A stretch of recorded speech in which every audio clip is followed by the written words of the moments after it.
Bom, dando continuação à nossa leitura, é, peço paciência a vocês para que ouçam os meus vídeos, porque a minha leitura não é muito boa. Eu estudei pouco, terminei só parei de estudar na quinta série, não aprendi muito bem.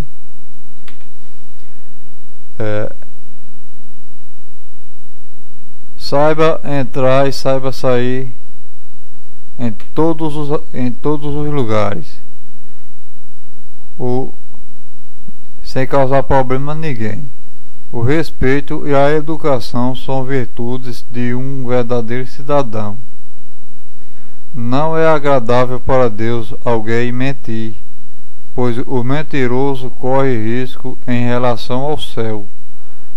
Mas seremos impedidos de entrar no céu por causa de uma mentira? Deus é quem julgará isto, se o mentiroso vai entrar no céu ou não.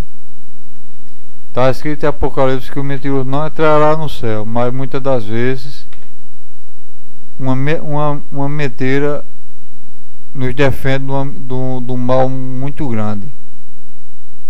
Tá? Então nós devemos entender, se a mentira que nós vamos falar vai nos defender de um mal grande.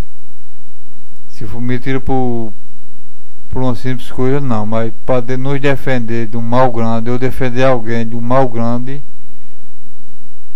uma mentirinha, Deus vai nos julgar em relação a isso. Pois somente os verdadeiros praticantes da verdade é quem receberá o poder de julgar os mentirosos. Sendo eu mentiroso, como é que eu vou julgar o mentiroso no céu? Por isso, só julgará quem tiver limpeza e preparo para julgar diante de Deus, que os salvos vão ter tal poder de julgar, mas para isso nós vamos ter o preparo e a limpeza necessária para isso. Como é que um mentiroso vai julgar outro mentiroso? Como é que um idólatra vai poder julgar outro idólatra? Pois tem que haver a pureza e o preparo para tudo isso, para que nós, alcançando a salvação, nós sejamos dignos de julgar as nações, como Jesus falou.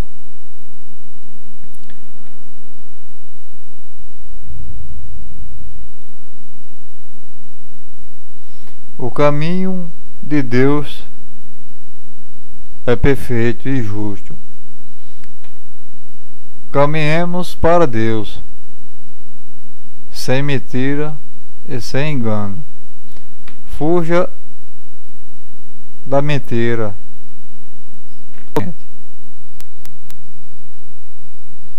A ansiedade causa. A ansiedade causa vício, e o vício causa idolatria, porque o vício é uma idolatria. Controle as ansiedades carnais.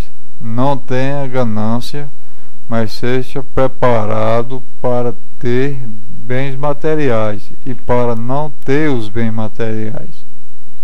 E tem gente que não tem o preparo de não ter. E o crente tem que ser preparado para ter e para não ter. Haja em nós preparação para tudo, até para a hora da morte, porque Deus permite que o mal aconteça também em nossas vidas, para que se manifeste em nós, para que em nós se manifeste as virtudes de Deus, através do nosso sofrimento, mantendo a fé e a confiança em Deus, não blasfemando, mas mantendo o respeito e a esperança em Deus, como Jó fez. No sofrimento desse, Deus deu, Deus tirou. Abençoado seja Deus. O esforço e o sofrimento que passamos para agradar a Deus não é e não será em vão. iremos receber de Deus o salário de tudo. Porque em Apocalipse está escrito: as coisas que fizeram os acompanham. Que nós fazemos nesta vida pecadora, mas quem alcança a piedade de Deus alcança perdão também. E quem alcança perdão não será culpado do pecado diante de Deus, porque Ele o perdoou. O prazer gera vício, e o vício idolatria. Idolatria significa adoração a um ídolo.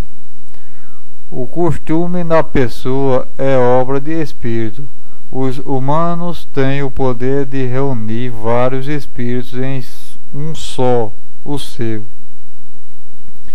E usando a mente, o desejo e a ação, cria para si uma força espiritual superior à dele mesmo. Devemos reunir estas forças, se for forças de pureza, se for forças de impureza sexual, pureza de mente, de fala e de corpo, devemos reunir a pureza, mas a impureza sexual não. O jejum, a penitência, o voto e o bem, tudo isso são virtudes, forças vindas de Deus. Porque quem foge da imundice e pratica jejum no corpo e pratica penitência e voto e paga, Deus se agrada muito, pois isso é virtude, porque o que vem de Deus é bom, e a pureza vem de Deus.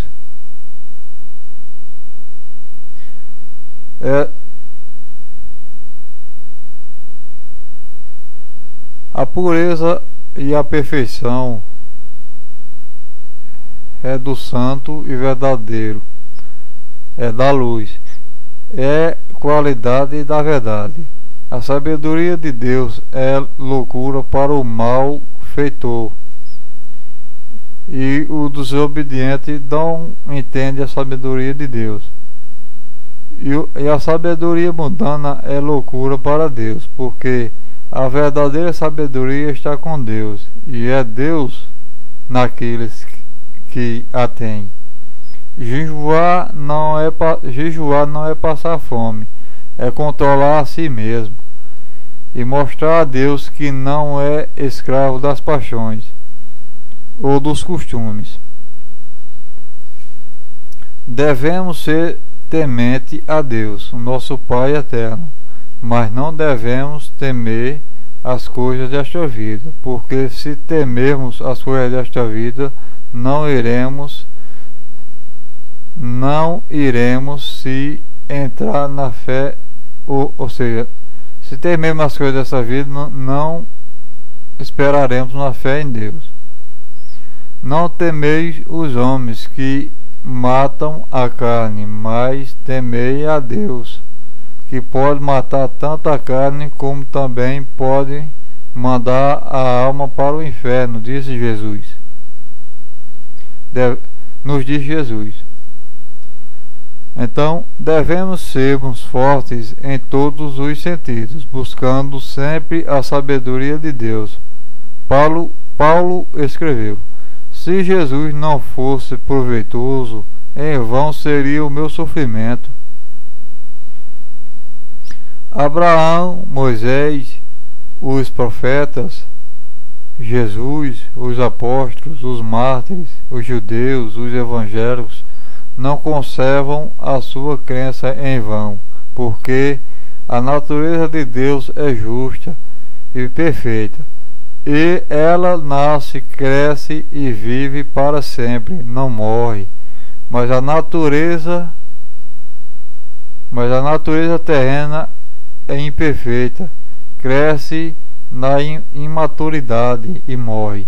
não fica para sempre, como um adubo para fortalecer a natureza divina que há em nós. Mas como assim? Nada criado é sem propósito e sem significado. Tudo tem propósito e significado, até mesmo a existência do mal. Até mesmo a existência do mal tem significado. Porque quando alguém foge e guarda-se de fazer o mal, ele dá prazer a Deus. Pois o prazer de Deus está nisso, que os humanos saiam do mau caminho e mude seus comportamentos para o bem, ao bem de Deus. Pois mais agrada a Deus uma pessoa que conhece o mal e não faz do que uma pessoa que não conhece o que é mal e nem conhece o que é o bem. Uma criança sem discernimento entre o certo e o errado é inocente diante de Deus. E isso agrada a Deus, mas agrada mais a Deus que uma pessoa que tem conhecimento do certo e do errado e não faz o errado, mas se mantém na natureza justa. A criança está na imaturidade em relação ao conhecimento da justiça divina. O adulto que conhece a justiça divina e obedece a ela não é imaturo, mas tem maior estrutura espiritual diante de Deus. Uma criança significa um começo de uma obra e um adulto a conclusão dela. Deus criou Adão e Eva e deu a eles o conhecimento de enxergar somente a luz divina, mas com o tempo, por permissão de Deus, conheceram as trevas, ou seja, o pecado. Adão e Eva também representavam o futuro da humanidade, mas se nós que conhecemos o bem e o mal obedecermos a Deus, se nós que conhecemos o bem e o mal obedecermos a Deus, se tornaremos maiores do que Adão e Eva em estrutura espiritual. Ou seja, passaremos de Adão e Eva na estrutura espiritual. Alcançaremos mais poder espiritual do que eles, porque só conheciam a luz, e nós conhecemos a luz e as trevas, e obedecendo a luz e fugindo das trevas, nós se tornaremos maiores do que Adão e do que Eva. Bom, essa é aqui essa parte de gravação.